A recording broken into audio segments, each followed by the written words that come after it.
মুহূর্তে সবচেয়ে বড় খবর, দ্য বিগ ব্রেকিং নিউজ। আপনারা দেখছেন সঙ্গে প্রগতি। সঙ্গে প্রগতি ইউটিউব চ্যানেলের পক্ষ থেকে সবাইকে স্বাগত জানিয়ে শুরু করছি আজকের প্রতিবেদন। আজকের প্রতিবেদনের মূল বিষয়বস্তু আবারও পশ্চিমবঙ্গ রাজ্যে সিপিআইএম এর অর্থাৎ লাল ঝান্ডার দাপট দেখতে পাওয়া গেল ঠিক দাসপুর 2 নম্বর ব্লকে। অফিসের সামনে শয়ে শয়ে হাজারে হাজারে লাল ঝান্ডার বিক্ষোভ। ঠিক কী কারণে এই বিক্ষোভ, নেতৃত্ব কে দিয়েছিলেন, তাই নিয়ে আজকে আমরা বিস্তারিত আলোচনা করব। তার আগে দর্শক বন্ধু জানিয়ে রাখি, নতুন দর্শক হয়ে থাকলে অবশ্যই চ্যানেলটিকে সাবস্ক্রাইব করে পাশে থাকুন। ভিডিওটি ভালো লাগে থাকলে অবশ্যই লাইক করুন, শেয়ার করুন। আপনাদের মতামত অবশ্যই কমেন্ট বক্সে কমেন্ট করে জানান। প্রথম কারণ হচ্ছে সকল গৃহহীন মানুষদের ঘর দিতে হবে। এই দাবি নিয়ে শয়ে শয়ে হাজারে হাজারে মানুষের ভিড়। তারই এক ঝলক আপনাদের সামনে তুলে ধরছি, দেখুন। একদিকে অফিসের উল্টো সাইডে ভিতর থেকে দেখা যাচ্ছে একদল পুলিশ ঘেরাও করে রয়েছে, অর্থাৎ এই যে ভিড় যে একটা লাল ঝান্ডার জনস্রোত, তা দেখে কিন্তু পুলিশ প্রশাসনের কাছে মানে পুলিশ প্রশাসন কিন্তু হার মেনে গেছে এই জনস্রোতের কাছে। তারই চিত্র আপনাদের সামনে তুলে ধরা হলো। দ্বিতীয় কারণ হচ্ছে 100 দিনের কাজ চালু। এখনো পর্যন্ত কিন্তু 100 দিনের কাজ চালু হয়নি।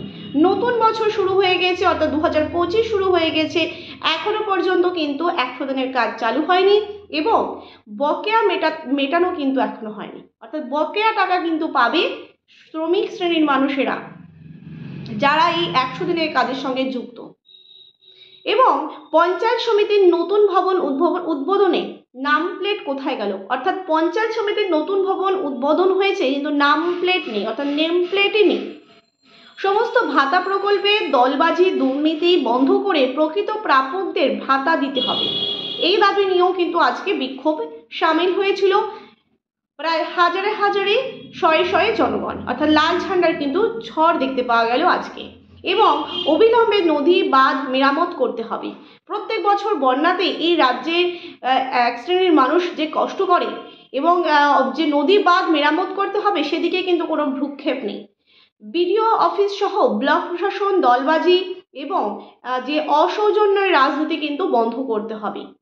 এই দাবি নিয়ে সিপিআইএম এর ডাকে দাসপুর ব্লক অফিস অভিযানে দেখা গেছে যে মীনাক্ষী মুখার্জির নেতৃত্বেই কিন্তু এই ব্লক অফিস অভিযান কিন্তু হয়েছে। সরাসরি শাসকের বিরুদ্ধে এবং শাসকের দুর্নীতির বিরুদ্ধে চোখে চোখ রেখে লড়াইয়ের ময়দানে যিনি সামিল রয়েছেন, তিনি হচ্ছে মীনাক্ষী মুখার্জি। তাকে কিন্তু আরও একবার দেখতে পাওয়া গেল আজ।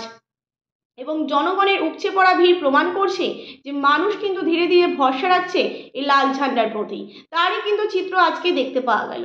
অন্যদিকে দেখা যাচ্ছে যে এই যে সমস্ত কারণ, যে 6টা কারণ আমি উল্লেখ করলাম, এই 6টি বিষয়, প্রধান বিষয় নিয়েই কিন্তু আজকে বিক্ষোভ করা হয়েছে। এবং দেখা যাচ্ছে যে প্রত্যেকটা বিষয় যে বলা হয়েছে এখানে, 6টা বিষয়, প্রত্যেকটা বিষয় কিন্তু একটা সাংঘাতিক। যে 100 দিনের কাজ কিন্তু এখনো চালু নেই এবং বকেয়া টাকাও কিন্তু পাবে মানুষ। সব থেকে আশ্চর্যজনক যেটি, এ রাজ্যে বেকার যুবরা তো কাজের সন্ধানে অন্য রাজ্যে চলেই যাচ্ছে এবং যারা শ্রমিক শ্রেণীর মানুষ, তারাও কিন্তু এই 100 দিনের কাজের টাকা কিন্তু তারা পায়নি এখনো পর্যন্ত। এবং দেখা যাচ্ছে যে শাসক দলের বিরুদ্ধে যে সরব হচ্ছে জনগণ, গ্রাম থেকে গ্রামাঞ্চলের মানুষ, তারও কিন্তু একটা চিত্র এর থেকে বুঝতে পাওয়া যাচ্ছে। সুতরাং বলা যেতে পারে যে আগামী 2026-এ বিধানসভা নির্বাচনের আগে মানুষ কি এবার বুঝতে শিখেছে? মানুষ কি এবার সেই সরকারি অনুদানের কাছে মাথা নিচু না করে প্রকৃত যে অন্যায়ের বিরুদ্ধে রুখে দাঁড়াতে কি সক্ষম হচ্ছে? সেটাই কিন্তু দেখার বিষয়। এবং অন্যদিকে দেখা যাচ্ছে সিপিএম এর এই যে জনসংগঠন বা জনস্রোত যাই বলুন, এবং মিটিং মিছিল অভিযানে কিন্তু জনগণের উপচে পড়া ভিড় হচ্ছে, কিন্তু ভোট বাক্সে সেই শতাংশ কিন্তু ভোট পড়ছে না। সেই বিষয়গুলোও কিন্তু একটা জানার বিষয়। এবং আগামী দিনে 2026-এ কি সেই একই হবে, নাকি বামেরা এই 294টি আসনের মধ্যে নতুন করে তারা রাজনৈতিক পথ চলা শুরু করতে পারবে এবং আসন সংখ্যা দ্বারা এগিয়ে থাকবে? সেটাই কিন্তু দেখার বিষয়। প্রিয় দর্শক বন্ধু, এই ছিল আমাদের আজকের প্রতিবেদন। ভিডিওটি ভালো লেগে থাকলে অবশ্যই লাইক করুন, শেয়ার করুন। নতুন দর্শক হয়ে থাকলে অবশ্যই চ্যানেলটিকে সাবস্ক্রাইব করে যুক্ত থাকুন নতুন নতুন ভিডিওর আপডেট পাওয়ার জন্য। ভিডিওটি ভালো লেগে থাকলে অবশ্যই লাইক এবং শেয়ার অবশ্যই চাই। নতুন দর্শক হয়ে থাকলে চ্যানেলটিকে সাবস্ক্রাইব করে যুক্ত থাকতে কিন্তু একদমই ভুলবেন না। ধন্যবাদ সকলকে।